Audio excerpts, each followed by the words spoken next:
মোৰ ছোৱালীজনীক সি মাৰিলে।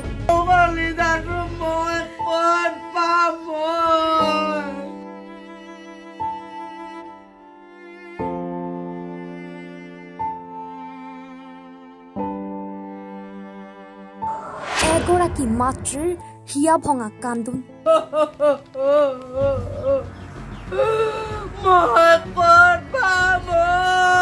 কৰুণ মৃত্যুক আঁকোৱালি ললে এগৰাকী নবোৱাৰীয়ে।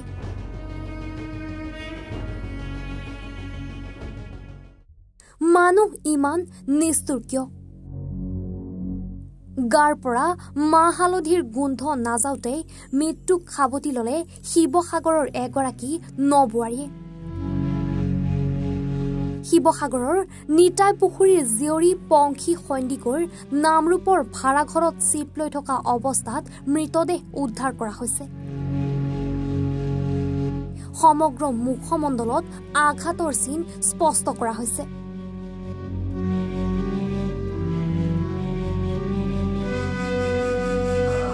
মৰিয়াই মৰিয়াই পত্নীক হত্যা কৰাৰ অভিযোগ পাষাণ স্বামীৰ বিৰুদ্ধে। চিপ লোৱা অৱস্থাত উদ্ধাৰ মৃতদেহ।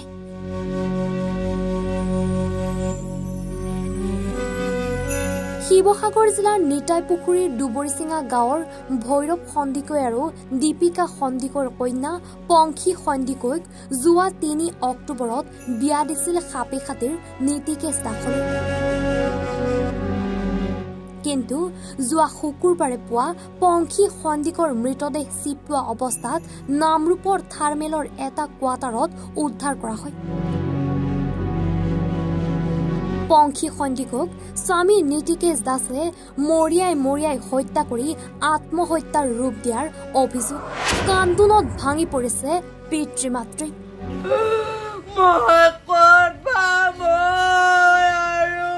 বৰ্তমান শোকত ভাঙি পৰিছে পিতৃ মাতৃয়ে। এই ঘটনাৰ উচিত তদন্তৰ লগতে দোষীক শাস্তিৰ দাবী পিতৃ মাতৃৰ তথা আত্মীয় স্বজনৰ। পৰকীয়া প্ৰেমেই হল কাল। নীতিকেশ দাসৰ আন ছোৱালীৰ সৈতে পৰকীয়া প্ৰেম আছিল বুলি অভিযোগ পংখী সন্দিকৈৰ পিতৃ মাতৃৰ। নীতিকেশ দাসৰ বেলেগ ছোৱালীৰ সৈতে থকা সম্পৰ্কৰ প্ৰমাণ লাভৰ পিছতে পংখীৰ সৈতে কাজিয়া হৈছিল বুলিও অভিযোগ উত্থাপন কৰিছে পংখী সন্দিকৈৰ পিতৃ মাতৃয়ে। কি হৈছিলে মানে যোৱা অক্টোবৰ মাহৰ 2023 চনৰ অক্টোবৰ মাহৰ 3 তাৰিখে মোৰ কন্যা পংখী সন্দিকৈক সাপে খাতি 2 নং কঠীয়াখন্দা গাঁৱৰ নিবাসী হৰেণ দাসৰ পুত্ৰ নীতিকেশ দাসৰ লগত সামাজিকভাৱে বিবাহ দিয়া হৈছিলে। আৰু তেওঁ যে কিছুমান মানে বহুত তেওঁ এজন CRC স্কুলৰ শিক্ষকৰ তেওঁ যে এনেকুৱা ভিতৰত যে এনেকুৱা মানুহ আছিলে মই নাজানিছিলোঁ। ছোৱালীজনী নিয়াৰ পিছতে তেওঁ মানে মনে মনে মানে অকথ্য নিৰ্যাতন চলাই বুলি মই গম পাইছিলোঁ। আমালৈ ফোন কৰিছিলে মাকলৈ, খালি মোক কথাবোৰ মাকে শুদ্ধকৈ নক'লে মই কিমান কাজিয়া কৰিমগৈ বুলি। সেই হেতুকে এতিয়া মানে বলপূৰ্বকভাৱে সিয়ে হত্যা কৰিছে। আৰু দ্বিতীয় কথা হ'ল কি, তেওঁ বহুত গীতিকাৰ সুৰকাৰ লগতো চাহ চিনাকি আছে। তেওঁলোকৰ লগত থাকে, তেওঁলোকৰ লগত গৈ মোৰ ছোৱালীজনীও প্ৰগ্ৰেম চগ্ৰেম চাইছে, কৰিছে, খাইছেগৈ। সেই গীতিকাৰ সুৰকাৰসকলেও যাতে মানে চিন্তা কৰে যে পংখী কি আছিলে আৰু তাইক কেলেই এনেকুৱা কৰিলে, কিয় মাৰিলে, এইটো তেওঁলোকেও যাতে মানে তাক সং ত্যাগ কৰি তাৰ মানে সুব্যৱস্থা কৰিব লাগে, মানে দোষীক মানে দণ্ড দিয়া ব্যৱস্থাটো কৰিব লাগে। সেই গায়কসকললৈও মই অনুৰোধ জনাইছোঁ। মই মানে কি হ'ল, মোৰ ছোৱালীজনী সৎ সাহসী, তাই কি কম্ফু শিকা ছোৱালী। জয়সাগৰহেন কলেজত আমাৰ এই দুৱৰিচিঙা গাঁৱৰ পৰা গৈ খেতিপথাৰ বোকা মাটিৰ পৰা গৈ তাই এছিষ্টেণ্ট জেনেৰেল ছেক্ৰেটৰী হৈ কাৰ্যকাল চলাই আহিলে ৰাইজৰ লগত। হীৰক জয়ন্তী পাতি থৈ আহিলে ৭৫ বছৰীয়া।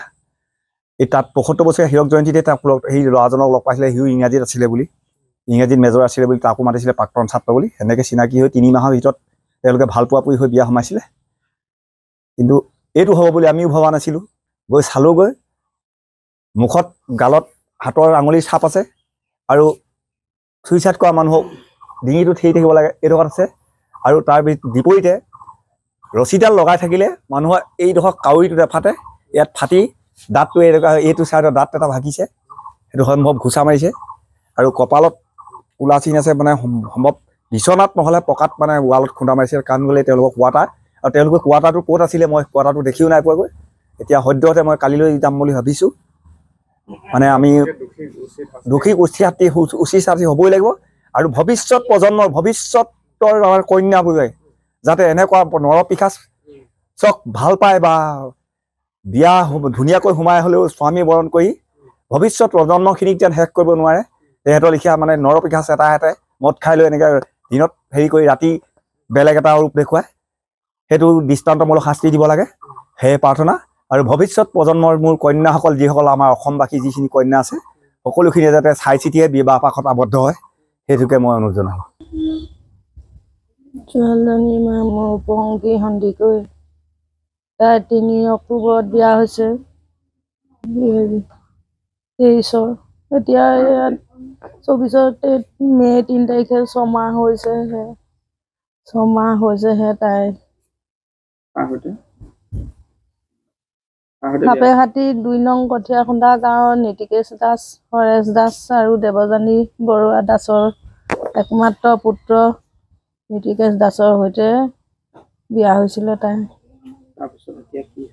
সিহঁতি ভাল পোৱাই আছিলে আমি তথাপি সমাজৰ যোগেদি আমি বিয়া দিছিলোঁ কিন্তু সেই ভাল পোৱা মিছা আছিল তাই বুজি নাপালে মোৰ ছোৱালীজনীয়ে আমিও বুজি নাপালোঁ বিয়াৰ পাছত প্ৰথমে ভালেই গৈছিলে কিন্তু এদিন কাজিয়া কৰিছিলে মাঘৰ বিহুত শাহুৱেকৰ লগত থাকোঁতে সি মদ্যপান কৰাৰ কাৰণে তাৰপাছত ভালেই তাৰপৰা যেতিয়া ফেব্ৰুৱাৰীৰ পৰা নামৰূপৰ কোৱাৰ্টাৰত থাকিবলৈ লৈ পঢ়াৰ কাৰণে ছোৱালীজনীয়ে যাবলৈ বিচৰা নাছিলে কোৱাৰ্টাৰলৈ তাই ঘৰৰ স্কুটি নি ল'ম বুলি কৈছিলে শাহুৱেকেও স্কুটি এখন কিনাৰ কথা কৈছিলে সি স্কুটিত যাব নালাগে বুলি ৰুম ল'বলৈ সিয়ে সিদ্ধান্ত কৰিছিলে আৰু সেই ফেব্ৰুৱাৰী মাহৰ পৰা ৰুমত আছে কোন তাৰিখৰ পৰা ৰুমত থকাৰ পৰা সিহঁতি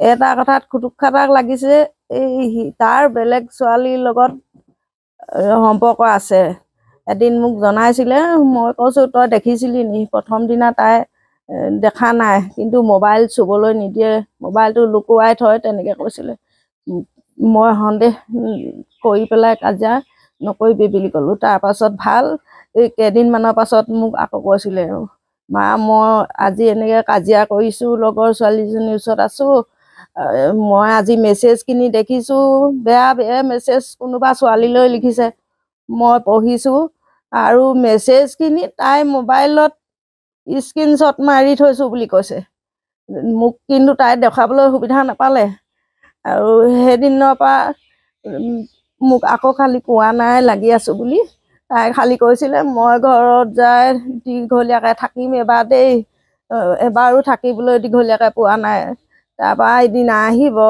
আহিব পিছত ক'লে নহয় বেলেগ গাড়ীটো যাব নালাগে কৈছে নিজে থ'বলৈ তাৰ ডিউটি সময় নাই ইলেকশ্যনৰ দিনাই সি ভোট দি পিনাই মোক লৈ যাব মোৰ হ'ব তহঁতৰ সুবিধা এনেকৈ আহিলে দুৰাতি থাকিলে যদিও সি এনি টাইম তাইৰ লগত থাকে পাকঘৰলৈ গ'লেও যাব শোৱাৰ ভিতৰত থাকিলেও যাব সিও ওলাই নাযায় তাইকো অকণো এৰি নিদিয়ে তেনেকৈ ইমান বেছি কথা ক'বলৈ নাপালে তাই খালি এটাই কথা ডন হয় বুলি কৈছে মাত্ৰ লোকৰ ছোৱালীৰ লগত তাৰ সম্পৰ্ক থকাৰ কাৰণে ডন হৈছে এদিন হাত দাঙিছে এনেকৈ কৈছে অন্য কথা নহয় খালি আৰু টকা পইচাৰ ক্ষেত্ৰত কৈছে তাৰ দৰমহাবিলাক মাহটো যোৱা নমৰে ক'ৰবাত ধাৰ মাৰে সৰহভাগ পইচাই ধাৰ মাৰে দৰমহাটো সোমোৱাৰ লগে লগে সি ধাৰ মাৰে ক'ত ধাৰ মাৰে মই নাজানো তাৰপৰা এদিন পিছত নতুনতে 3 মাহমানৰ পাছত কৈছে কোনোবা ছোৱালী বোলে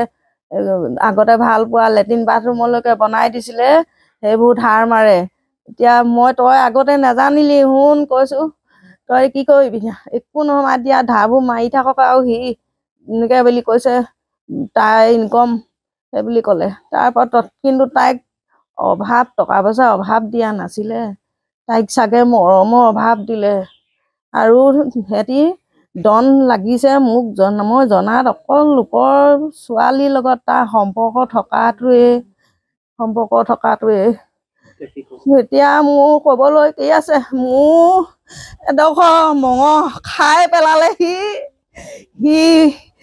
উচিত শাস্তি পাওক মোৰ বুকু জুই কৰা তাৰ মাক বাপেকে পাওক তাৰ মাক বাপেকো সেই চিধা জুই কৰা জ্বলক তাৰ মাক বাপেকৰ বুকুত সি মোৰ ছোৱালীজনীক যেনেকৈ শেষ কৰিলে সিও শেষ হওক তাক আইনে উচিত শাস্তি দিয়ক সি ছোৱালীজনীক ইমান মাৰিছে মই চাবলৈ গৈছোঁ এইবোৰ কোলা আঙুলিকেইটা বহি আছে এইভাগে তেজ বৈ আছে এইভাগে দাঁত ভগা গোটেইবোৰ কোলা তাই কেতিয়াও নিজে তেনেকুৱা নাই কৰা তাই কিমান নিষ্ঠুৰকে সি মাৰি পেলালে মোৰ শিৱসাগৰৰ পৰা মণি গগৈৰ প্ৰতিবেদন এনি ভাৰত 24।